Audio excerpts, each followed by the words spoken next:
नमस्कार, मैं एनके सिंह। दोस्तों, आपने अक्सर सुना होगा मोदी जी को बताते हुए कि भारत विश्व गुरु बन गया है। भारत अब उस स्तर पे स्वर्णिम युग आ गया है। कितना बड़ा फ़रेब इस देश के साथ हो रहा है, इसके कुछ नमूने देखिए आप। कनाडा चीख-चीख के कह रहा है कि अमित शाह जो भारत के गृह मंत्री हैं, वो निर्झर के जो की हत्या हुई थी, जो कि जिस पे कि आरोप है कि भारत के जो एम्बेसी वहाँ पे है, हाई कमीशन वहाँ पे है, ये उसने कराया था और उसके इशारे पे हुआ था। ये बात लीक की जो रिकॉर्ड्स थे वो लीक किया उन्होंने वाशिंगटन पोस्ट को, वहाँ की सरकार ने, और लीक किया वो क्योंकि ये बताना था उनको, तो उन्होंने इसमें कोई बहुत बुराई नहीं और कबूल भी किया कि हाँ, हमने लीक किया है। आज चीख-चीख के कनाडा कह रहा है, चलिए साहब कनाडा को छोड़िए, छोटी कंट्री है, हमसे जीडीपी थोड़ा-सा अब की बार कम हो गया है पिछले 2 साल से, वरना कनाडा बड़ी बड़ा वो होता था।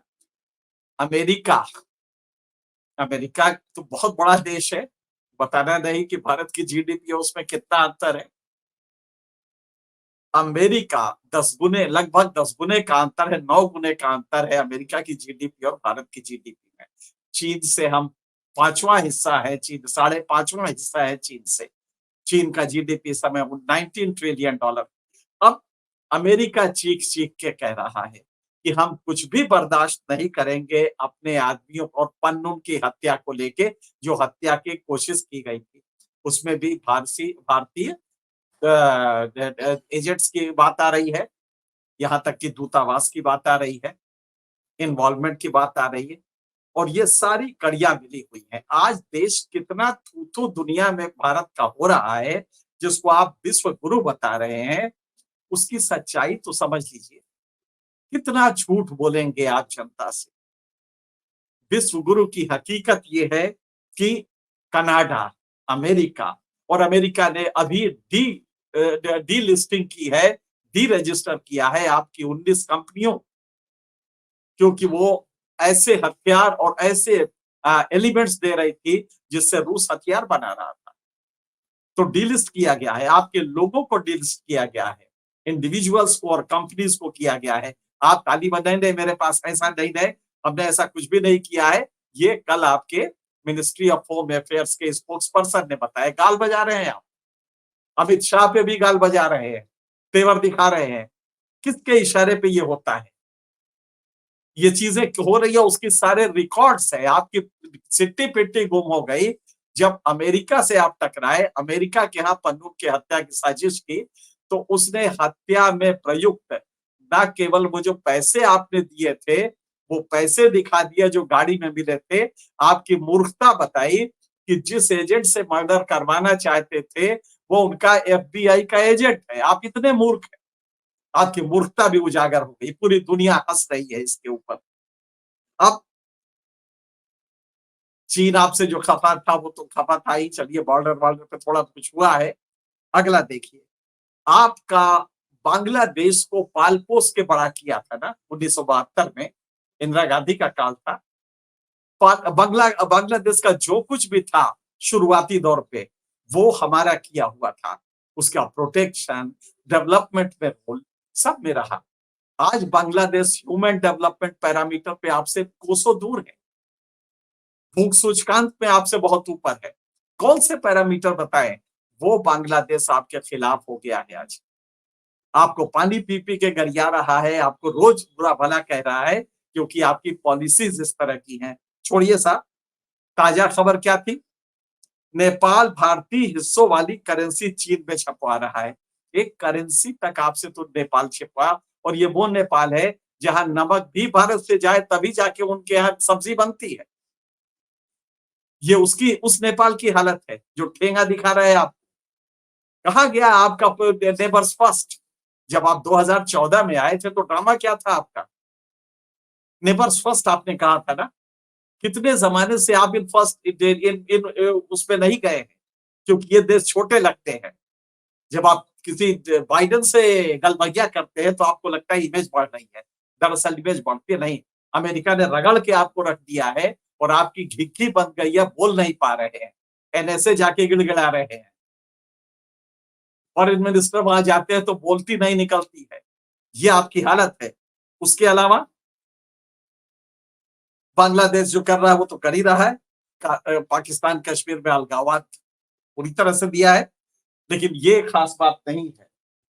आज की ताजा रिपोर्ट है और बड़ा बढ़िया, मैंने एक आर्टिकल लिखा था भारत के यही मोदी के जो जो वितंडावाद कर रहे हैं, जो सत्य नहीं बता रहे हैं लोगों को, बल्कि झूठ का एक साम्राज्य फैला हुआ है। मैंने उसी पे एक आर्टिकल लिखा था, तो जो डेस्क ने उसका हेडिंग डाला वो बड़ा बढ़िया था, विकास के पापा ये सब कुछ नहीं है। ये उसका हेडिंग था, विकास के पापा ये सब जो कह रहे हैं वो सब झूठ है। और सच बात है कि विकास के पापा विश्व गुरु भाई साहब महोदय, आप सब फरेब बोल रहे हैं, आपका कुछ भी सच नहीं है। अब आपको बताएं हुआ क्या है। भारत का युवा कमजोर है, आपके यहाँ कुपोषण है, आपके युवा आगे बढ़ने, डेमोग्राफिक डिविडेंड की बात तब होती जब वो युवा स्वस्थ होता। कम से कम आपका स्वास्थ्य खराब है आपके युवाओं का। आज भारत हार गया है, तीनों मैच हार गया। 11 आदमी हम क्रिकेट के नहीं दे पा रहे हैं जो भारत में इबादत है, और 11 आदमी हम नहीं दे पाते हैं। ये हमारी हालत है। तो यहाँ पे जो सबसे बड़ी बात है जो हम आपसे चर्चा करना चाहते हैं, भारत को अभी 4 दिन पहले की बात है, मोदी जी हर काम जो करते हैं वो भारत पे एक छलांग लगाता है। अगर मोदी जी की सारी छलांगे देख ली जाए तो 2014 से भारत बजरंगबली बन गया है।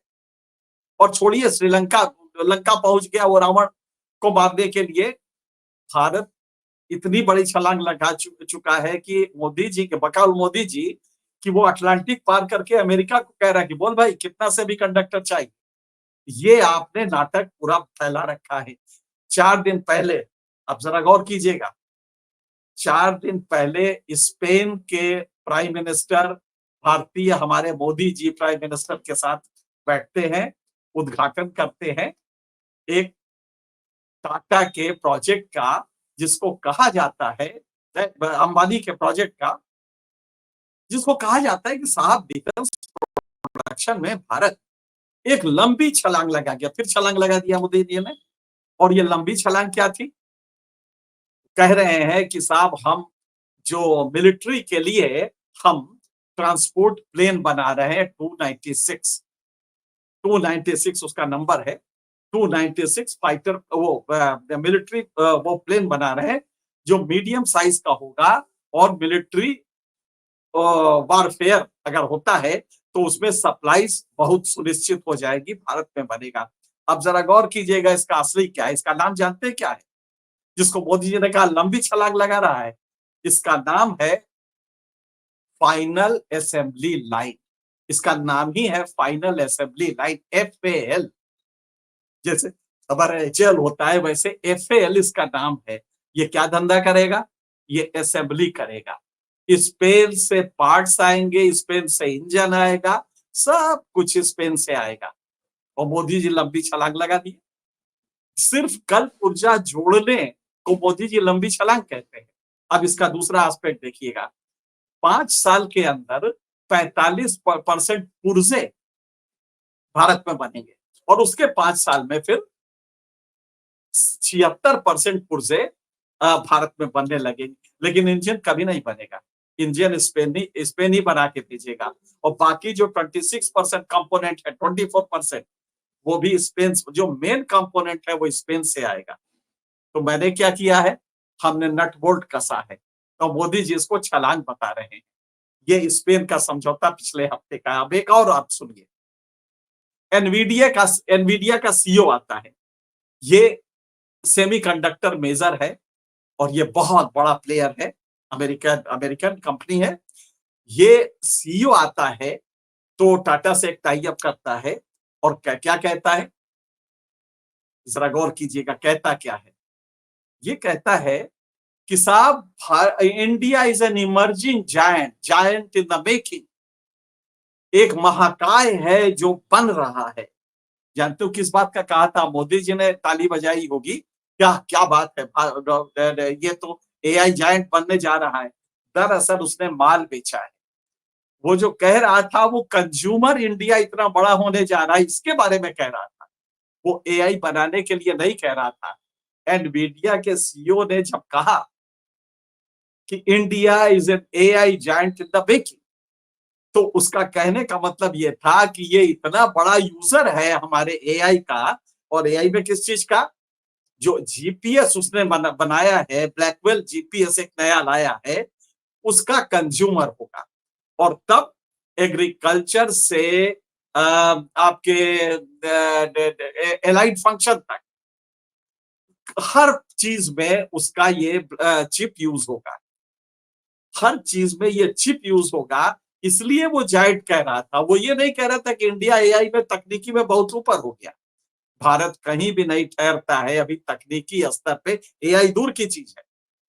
अभी आप डिजाइनिंग में नहीं है, और डिजाइनिंग में भी जो चिप, जो सेमीकंडक्टर जिसका साइज 6 mm 8 mm नैनोमीटर हो, वैसा चिप तो बनाना छोड़ दीजिए, हम 28 का भी नहीं बना पाते जो मोबाइल में लगता है। 28 नैनोमीटर का चिप हम नहीं बना पाते हैं। तो ये भारत विश्व गुरु बनने जा रहा है, जबकि मूर्ख बना के एनवीडिया चला गया और कह गया कि India is an AI giant in the making. उसका मतलब ये था कि एग्रीकल्चर में, फार्मास्यूटिकल में, मतलब हर काम में आप हमारा चिप ये यूज करेंगे, इतना बड़ा कंज्यूमर मार्केट होगा, वो ये कह रहा था। इसको मोदी जी कह रहे हैं कि जायंट इन द मेकिंग है। तो हमें बेवकूफ बनाया जा रहा है। और सच बात यह है कि हमारे यहाँ बेरोजगारी भयंकर हो रही है, लड़कों का कुपोषण है, इसलिए वो एआई तो छोड़ दीजिए, सिंपल बेसिक नॉलेज जो टेक्नोलॉजी की होती है वो भी हम उसको नहीं प्रोवाइड कर पा रहे हैं। तो मोदी जी के इन फरेब को समझें, और इन फरेब को अगर आप समझ लेंगे तो ये समझ जाएंगे कि भारत कितने दुर्दिन की तरफ जा रहा है, और क्यों अमित शाह के खिलाफ कनाडा कह रहा है, अमेरिका भारत के सीने पे चढ़ा हुआ है कि तुमने हमारे नागरिक का मर्डर का प्लान कैसे बनाया, तुम्हारी हिम्मत कैसे पड़ी अमेरिका में नजरें उठाने की। और एनएसए घूम घूम के माफी मांग रहे, सरकार अभी गए थे एनएसए, डिप्टी एनएसए गए थे, माफी मांग के आए कि साहब वो अब अपना एम्प्लॉय नहीं है, अब पहले था। तो ये सब इस देश में हो रहा है। मैंने सोचा कि आपको ये सारी चीजें बताई जाए ताकि इस भारत की हकीकत आप समझ सके। फैसले आपको करते हैं, लेकिन इस भारत की हकीकत समझे कि हमारा नेता हमें कितना मूर्ख बना रहा है। अगर आप ये बारीकी से समझ जाएंगे तो बाकी चीजें भी समझ में आने लगी। फिलहाल इतना ही, अन्य मुद्दों पे आपसे फिर मिलेंगे।